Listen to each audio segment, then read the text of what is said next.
Mos flini me flokë të lagur, ja dëmet që shkaktojnë. Nëse i keni larë ndonjëherë flokët përpara se të flini dhe nuk i keni tharë, duhet të dini cilat mund t'jenë pasojat. Sipas doktor Kerik Shah nga Push Health, nuk ka asnjë provë që dikush mund të ftohet nëse shkon në shtrat me flokë të lagur. Gjithashtu, ai mund të ndikojë edhe në gjendjen e flokut tuaj. Ftoja e zakonshme në fakt nuk ka të bëjë me këtë zakon, por më tepër me infeksionet nga një virus që mund të shkaktojë edhe probleme në flokun tuaj.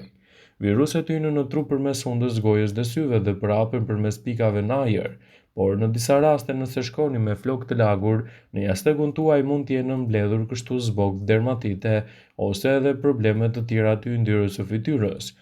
Dhe gjatë natës, ato mund të bashkëveprojnë me njëra tjetrën dhe të shkaktojnë infeksione kërpullore në flokun tuaj, madje edhe probleme me qafën, të cilat mund të shkaktojnë edhe ngërçe gjatë natës. Prandaj mos flini asesi me flokë të lagura, por përpara se të shkoni në shtrat i thani mirë.